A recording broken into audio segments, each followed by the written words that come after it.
Hi everyone, Kieran Brown here, and welcome to another video.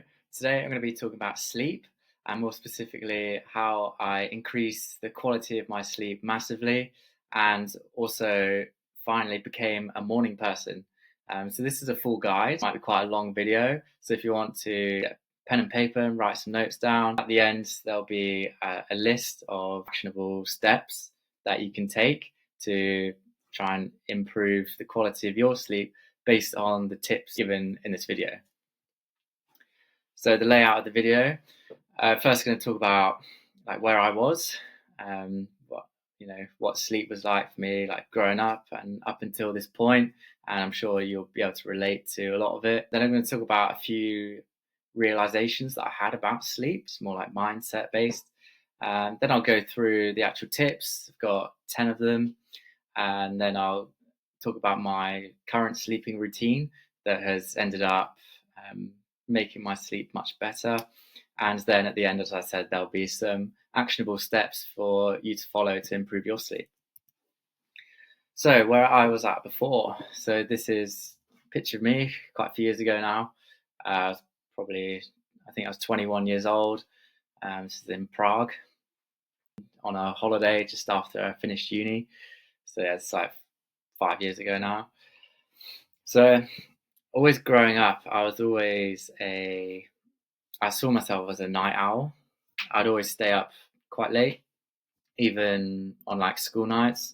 I'd quite often be up until the early hours, like playing Call of Duty or FIFA or just like on my phone or whatever.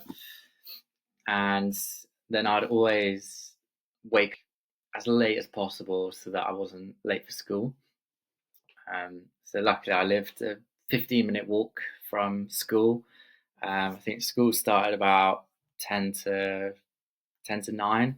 So I'd literally just get up at like 20 past 8, like as late as I possibly could, roll out of bed, just do the bare minimum, clean teeth, get dressed and go. And that sort of carried on really into uni. I was never an early riser, never have been, to be honest. Even like a 9 o'clock lecture was a real struggle, particularly if you'd been out drinking the night before. And even into like early adulthood, into my 20s, I was just never a morning person. I struggled to get up early and feel good. I'd always be tired. It would always be an effort to roll out of bed, and without setting an alarm, I would easily sleep in till late morning, like 11 a.m., midday, even later sometimes, which is why I always need an alarm to get up. But I have fixed this. I'll speak a bit about it more as we go. So here's realization number one that I had. Time in bed does not equal time asleep. You'd be there in bed and you'll be feeling tired, and you're about to drift off, and you'll quickly have a look at your watch or your phone, and it will say 10 p.m, let's say, and let's say you have to be awake at 6. Then you're thinking, oh, perfect, that'll be 8 hours sleep, great. But that's just not the case. And this leads on to realization number 2, is that we wake up in the middle of the night, whether we remember it or not. And I only realized this once I had a Whoop band. So I had this Whoop band for a year. If you're not sure what it is, it's basically like a little bracelet almost, or like a watch with no face that you put on your wrist. And it's basically like a heartbeat monitor. And what it will do is it will track your heartbeat like 24/7 as long as you've got it on. And basically in different stages of sleep, you'll have a different heartbeat. And then basically when you wake up, you'll get like a sleep score, like a recovery score, and it will sort of map out your night, and it will show you when you're in deep sleep and light sleep and awake. And it wasn't until I had this for a year that I realized, if I fell asleep at 10, for example, and woke up at 8, then probably an hour of that, maybe just under, I was actually like awake, but I don't remember being awake. But Yeah, it's a really fascinating insight, which I never even knew about. And realization three. So based on this, I decided to start going to bed a bit earlier. So I'd usually try and get the lights out and start reading on a Kindle or audiobook an hour before I went to go to sleep. So let's say I was waking up at 6 and I wanted to, um, get my 8 hours sleep. I would turn off the lights 9 hours before going to bed. But after finding out from the Whoop that I actually spend an hour a night like awake, I increased this to 10 hours. And I always get my best night's sleep when I turn the lights out 10 hours before sleep. It might seem like a lot, but we all know how hugely important sleep is in general mood and health, and just how you feel during the next day. So it's definitely something worth considering. And if you sometimes forget, you can pop an alarm on your phone for 10 hours before you want to wake up, just to remind you.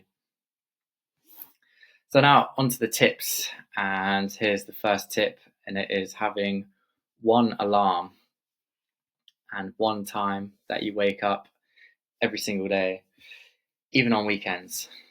And a huge tip which I've learned recently is if you stay up late, even if it's like a couple hours past your normal bedtime, keep the alarm on. It will be way better in the long run, and it will be much easier to consistently get good sleep and go to sleep on time. Obviously, in the short term, for the next day, you might be a bit tired, but for the next few weeks, months, it will actually be very beneficial to take the loss on that one night and then just get back on track as quickly as possible. So I know I was guilty on Saturday actually, just hanging out with some mates, just playing poker, and I ended up getting home about 11. So obviously, if I want to wake up at 6, that's probably only going to be 6 hours sleep. So typically, I would normally move my alarm like 2 hours later, but that I found is a bad idea because then you wake up at say 8 the next day, and then suddenly it sort of shifts like your whole sleeping pattern that way, and then you'll feel tired later, and it will just like spiral, and eventually you'll be out of sync. Um, and also having one alarm, huge benefit is um, just to stop snoozing. So on the left here is what my alarms used to look like for if I needed to be out of bed at 7:10. I'd literally set 5 alarms because when the first alarm would go off, I'd feel like so tired and I want to snooze for 20 minutes. And yeah, it's just not a good idea, really. You're far better off just having one alarm and then getting more like quality sleep. And the way to do this is all about the second tip, which is having your phone / alarm out of reach of your bed. So I've come up with a couple basic diagrams here. So as you can see on the left there, you've got your bed and then your phone / alarm. This is actually based from my last place, which is like a studio. So it wasn't a bedroom per se. So if I have my phone right next to my bed, then it's so easy to just press snooze and keep pressing snooze. And then eventually you'll end up with alarms like this one on the left. Whereas if you look on the right, if you put your phone or alarm out of reach and force yourself to get out of bed, then you're out of bed then to turn it off. Especially if it's like an annoying alarm or you have like other people in the house or like next door or whatever, and you want to turn off the alarm like as quickly as possible, and it just like jumps you out of bed. And yeah, it basically, by doing this, it just stopped me from snoozing like literally overnight. And every time I do this, I never snooze. And in the few times since I have had my phone right next to me, I always end up snoozing it. So oftentimes these things are not to do with discipline and willpower. It's just more like your environment and just making it easy to do the right thing. And that's just huge in general in fat loss and improving sleep and everything like that. So tip number 3 is mouth tape. And you might get a few weird looks from people if they see you with this tape on, and they'll think you're going crazy. But there is method to the madness, and basically the point of the mouth tape is to keep your mouth shut when you're asleep and encourage breathing through your nose. As humans, we are supposed to breathe through our nose. We can breathe through our mouth. In an emergency, you have to suddenly sprint a lot or just go on a long run. We can obviously get extra air into our body quickly if we breathe through our mouth as well. Most of the time, we should be using our nose to breathe. And by taping our mouth shut, it forces us to breathe through our nose. And you might be thinking like, oh, hold on, what if your nose gets blocked in the night? Like, are you, suddenly going to die? Well, this particular tape has micro pores in it, like micro holes. So you can actually, with a bit of force, like breathe through your mouth, no problem at all. But it definitely makes it easier to breathe through your nose. The last tape I had before this one, it was more of like a transparent sort of strip, and it had an actual like hole in just over your mouth, just a little one, which obviously you can breathe through if you need to. And as well, if you've got air like constantly coming in and out of your nose, then it's far less likely to get blocked in the first place. Another bonus with the mouth tape is it stops you snoring if that's a problem, particularly if you're sharing a bed with like a partner, and they get annoyed with your snoring. Then this can actually massively improve not only your own quality of sleep but your partner's as well. Tip number 4, having a pitch black room. And I found a dark room isn't good enough. It needs to be like pitch black. And here's an example from my room at the moment. So I've got like this dock for all different plugs, and on top of it, it's got a light. As you can see, it's like a half green, half red light. And when I turn my main bedroom light off, it's actually quite bright and it's quite near my bed.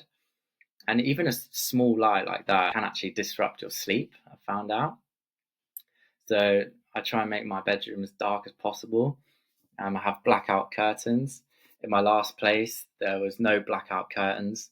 They were white translucent sheets, and it was awful. I had to buy an eye mask.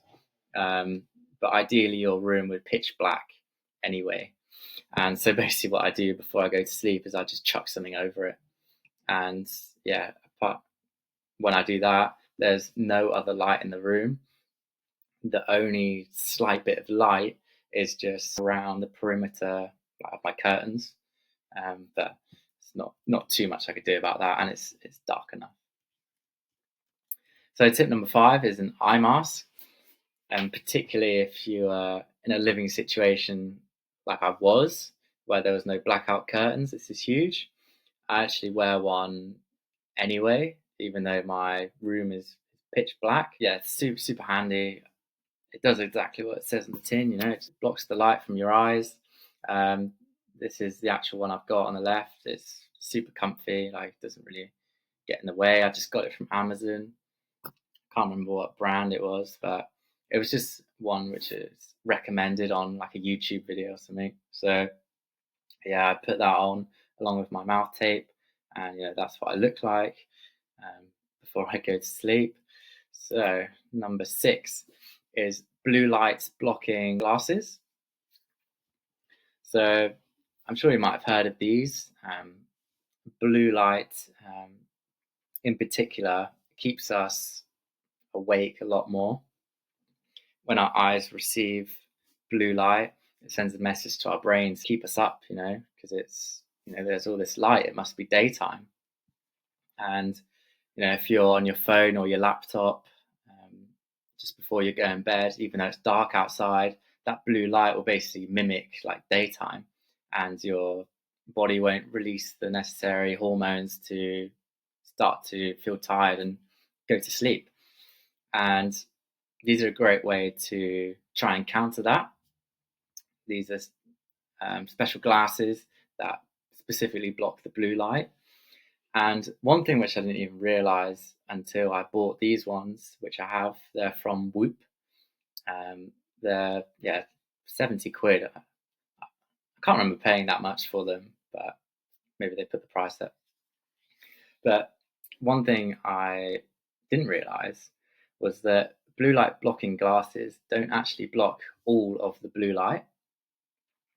And if you look at the bottom of the points there, you can see these particular ones only block 59% of the blue light, and ones with a clear lens actually block less, around about 30%. So usually the ones with colored lenses, they're usually red, and they block out more blue light than the clear lenses. So it's important to realize that if you're on your phone or watching TV on your laptop, looking at a screen, sort of like before you go to bed, these won't completely block it out. So it's important to try and minimize the amount of light you're getting, like anyway, as much as possible. But this is sort of just like an additional layer. And I like to put these on maybe like an hour before I go to bed, or like once it gets dark. So yeah, these are fairly expensive, but my first ones I just got from Amazon. They were like £20.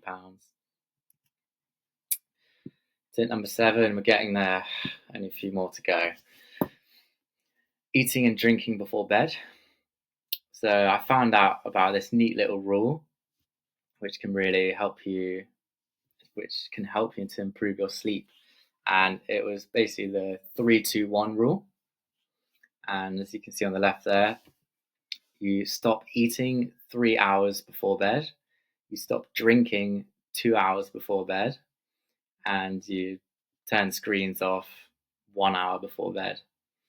And it's the 3-2-1 method. And I found a expanded version whilst researching for this video of the 10-3-2-1-0 technique, which also includes no more caffeine 10 hours before bed, and 0 times hitting snooze in the morning. So yeah, I implemented this and it worked very well. With the eating, I think it's mainly quite inflammatory foods that affect your sleeping, mainly like carbs. I'm doing the lion diet at the moment, the carnivore diet. And I found like eating just before bed is like absolutely fine. But if I was to load up on a lot of carbs or have like a pizza for dinner instead, then that really does affect your sleep, because your body is putting a lot of energy into breaking all this food down, and it can sort of take away resources from the usual like sleeping process. Stop drinking liquids 2 hours before bed. That's pretty much so that you don't wake up in the middle of the night and need to go to the toilet, and that's a huge one. And you can experiment with that one. Like you can try like 1 hour before bed if it's easier, and then if you're never waking up in the middle of the night, that's fine. If you try 2 hours before bed and you're still waking up in the middle of the night, then move it to 3 hours. And then the screens we spoke about before, it's good to turn them off at least an hour before bed and be in total darkness an hour before you need to fall asleep. Number 8 is Kindle. And I don't listen to or read much fiction at all, to be honest, but I've heard from other people fiction is better than non-fiction. Any kind of like story or biography is like more what I listen to. At the moment, I'm listening to Genghis Khan in the making of the modern world. It's great, and the narrator has like a very calming voice as well. So I literally just put that on a timer for like 40 minutes, and yeah, just put my eye mask on, tape, and then I'm just like there in darkness, and then usually shortly after the thing goes off, I usually do make it to the 45 minutes, but then shortly after I'm usually asleep. And you can set different length timers, 15 minutes, half an hour, whatever you like, really. And I don't really like to read or listen to like self-help books, just because if there's some like good ideas in there, then it can sort of get your mind racing a little bit, and you're sort of like overthinking a lot when you're trying to go to sleep, and you'll want to like write some notes down and whatnot. So I'd save like the self-help books for the daytime, and I always start reading slash listening to book an hour before bed, and it's always with the lights off. The great thing about a Kindle is it doesn't have blue light, it doesn't have the blue light that we were talking about earlier. So this won't affect sleep as much, and you don't need to wear the blue light blocking glasses if you're reading a Kindle. But definitely two worthwhile investments there. I think you can pick up a Kindle for $100 from Amazon, and an Audible membership is £8, so like $10 a month, and you get one book a month with that. So highly recommend doing some kind of reading before bed. Number 9, 2 more to go, is a sunrise walk, and I've been doing this like recently for the past like few weeks, and I think it's helped a lot. And it's important to try and get some like early morning sunlight for your circadian rhythm, and it gets the motion going in your body, and sort of sets like your body clock. So if you see sunlight in the morning, then your body will start going through its normal processes during the day, and then it will start to make you feel tired at the time that you want, basically in the evening. I'm sure you've realized or had the experience where you've been lying in bed like all day, like you might be hungover or something, and you like never leave your room, you don't see any sunlight, and then suddenly, when it comes time to go to sleep, then um, you find it difficult, and you're just staying up for hours and hours, and your body just isn't like letting you feel tired, and it's probably because your circadian rhythm is then out of whack. So it's important to go for a sunrise walk, even if it's cloudy. The picture on the right there was taken the other day, and you can see it's cloudy. You can't see any blue sky, but even then, there's still a lot of natural light coming into your eyes, and aim for at least 10 minutes if possible. I know Andrew Huberman talks about this a lot, and yeah, just make it a daily routine if you can. And you can just look on your phone on the weather app and see when the sunrise is. So at the moment it's about 7:05. So I wake up at 6, and then just do a few bits, do a bit of work, and then I go for a walk. Usually like 5 minutes before sunrise, or just on sunrise, roughly that time. And yeah, it's nice to get outside, get some fresh air at the start of the day. Final one is having a cool room. And I actually just added this one because last night it took a little bit longer to get to sleep than usual. And I remembered it's because I forgot to open my window, as I usually do, like an hour or two before I go to sleep. So the room was a bit warmer than usual. And usually if I just open the window for a bit, cool the room down, then I get to sleep much quicker. So essentially your body actually needs to cool down before you can go to sleep. And if you've got air conditioning, that's great. When I've spent time in Asia, like there's always air conditioning, and you can just set it to your perfect temperature. If you don't have air conditioning, like I don't at the moment, then just open your window an hour or two before bed and try and either keep the light off, or if you've got the light on, pull the curtains, because you might get some like flies or moths or something trying to get into your room, which is no good. Apparently, around 16 degrees Celsius is the ideal temperature to fall asleep in, which is 60 Fahrenheit. And again, you can play around with this one. I found 16 degrees is great for falling asleep, but then if you have a air conditioning unit and you wake up in the middle of the night, or when you wake up in the morning, like it feels pretty freezing. So just experiment and find what works for you. But usually a lot like cooler than room temperature is usually what we need. Okay, we got there. That's the 10 tips done. So here is my current morning or day routine for falling asleep at waking up at 6 a.m. and getting 8 hours of sleep.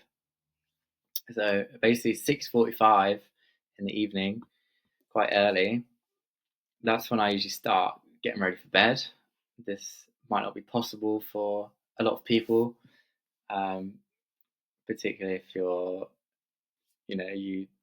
do activities and stuff like outside of work.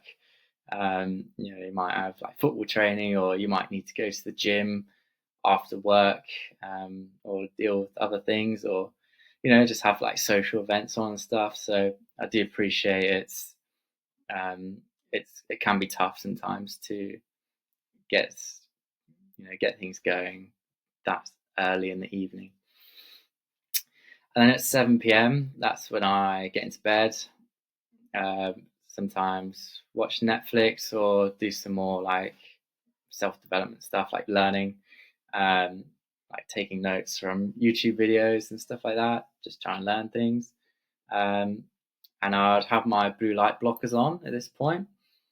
And yeah, the lights would be out ideally, especially if I'm watching Netflix, and if I'm studying, I'll have like a lamp on, and it will be like on the floor as well. So I won't be staring into it like directly. It will just sort of dimly light the area I'm in, but the main light is definitely off. And then at 8 o'clock, that's when all the lights go off, screens are off, and then I read my Kindle and I just keep reading it until I'm struggling to keep my eyes open, really. Or I would set up the Audible and put a timer on for, usually like 40 minutes. It depends how tired I'm feeling, usually 40 minutes, but if I'm already feeling kind of tired, then I might put it on for like 20 or 30 minutes. And then at 9 o'clock, hopefully I'll fall asleep. And then if I'm waking up at 6, that's 9 hours. But as we discovered earlier, that doesn't mean it's 9 hours of sleep. So probably an hour of that is going to be awake. And so that's when I'll get my 8 hours. And then at 6 o'clock, I'll wake up to my alarm, which would be out of reach of my bed. I have to get out of my bed, and that will eliminate the snoozing, and I'll just go and weigh myself like straight away, pretty much. And then I would go for my sunrise walk. Obviously, it's if you live far away from the equator, it's going to be quite different times like throughout the year. At the moment, it's 7 a.m. The clock's only changed back from daylight saving time like a week or so ago, and before that, the sunrise was 8 a.m. So yeah, it'll change throughout the year, but you can even set your alarm to like sort of with the sunrise time throughout the year. That's one thing you can do if you like to either get things done before sunrise, or you like to do your sunrise walk like straight away. Then you can just set your alarm for 10 minutes before the sunrise time. So as I promised, I'm going to give you a list of practical steps. You might want to write these down or do them as you go or take a screenshot. And I promise you, if you do all of these, then it will dramatically improve the quality of your sleep. You'll get more sleep, you'll be able to be more consistent, and you'll just have better energies throughout the day. And you'll get all the advantages that good sleep provides you. So here are the practical steps. Number one is to set your one wake up alarm. You can decide your time. I personally do 6 a.m. now, and just set it on your phone to go off at that time, like every day, and just never change it.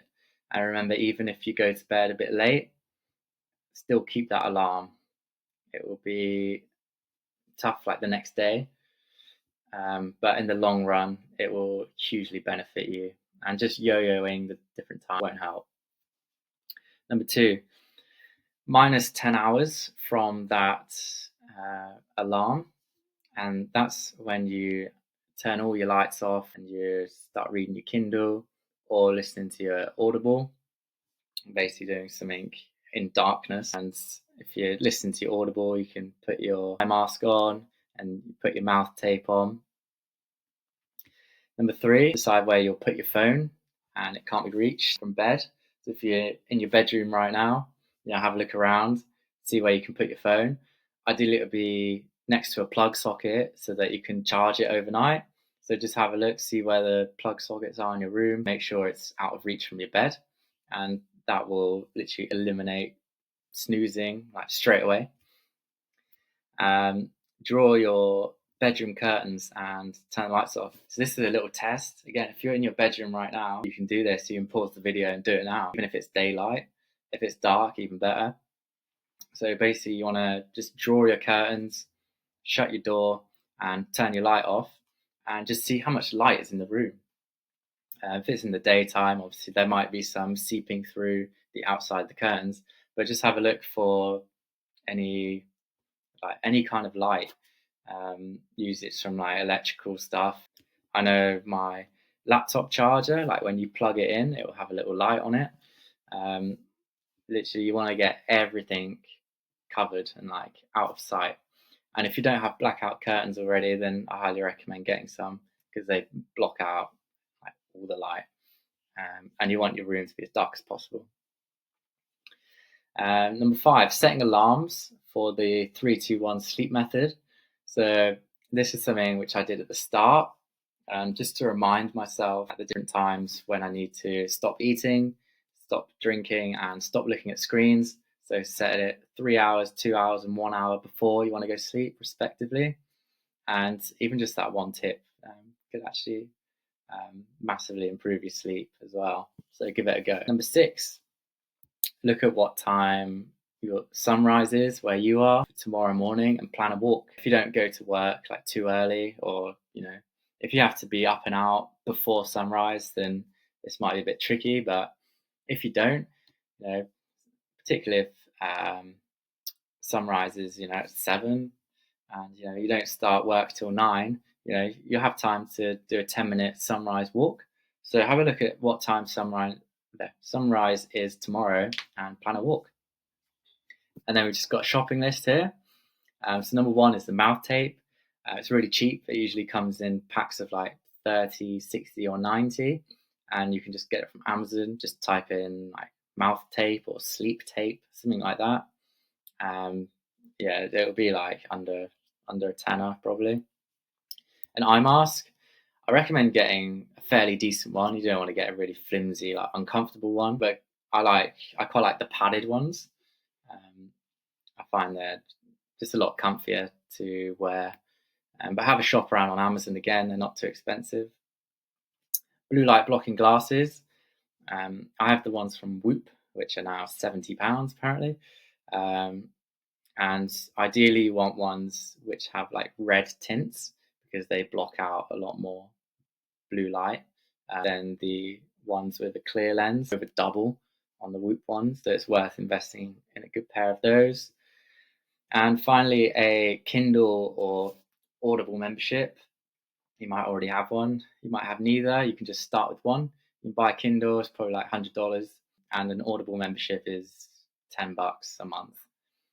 So yeah, I promise you, if you follow those 6 practical steps and buy those 4 things, then you won't regret it, and your sleep will be improved massively. So I was speaking about at the start of the video, how things used to be for me sleep wise. I used to be a complete night owl. I'd always be up late. Even as kids, I'd always be at a sleepover. I'd always be the last one awake, and the last one asleep. Sorry, and like the last one awake. I'll be the one like getting dragged out of bed in the morning and feeling tired. And even throughout uni and my adult life, I'd be waking up at 11 a.m., midday, 1 p.m. if I didn't set an alarm. And I've basically, with these tips, been able to completely turn that around. And now I'm able to get up at 6 a.m. with enough sleep. I never thought it'd be possible, to be honest. Um, but even if you believe you have a sleep chronotype of like a night owl, then just know that like it can be changed. It just takes some consistency and following some of these practical steps like this. So yeah, my channel is all about trying to lose weight, trying to get lean, and build strength in the gym. And sleep is a huge part of that than you'd realize, which I may talk about in another video. But yeah, if you want some one-to-one coaching on getting lean and improving the strength in the gym, there's a top link in the description. You can just click on it and it will take you to a page where you can book a call and speak to me. And we'll also speak about like sleep and all these different kinds of things that contribute to improving the way you look. And that's a huge motivation for all of us. So that's everything. If you stayed to the end, thank you so much. Really appreciate it. It's been a long video, but I really hope you can take away some practical tips. And I will see you in the video tomorrow. Thanks.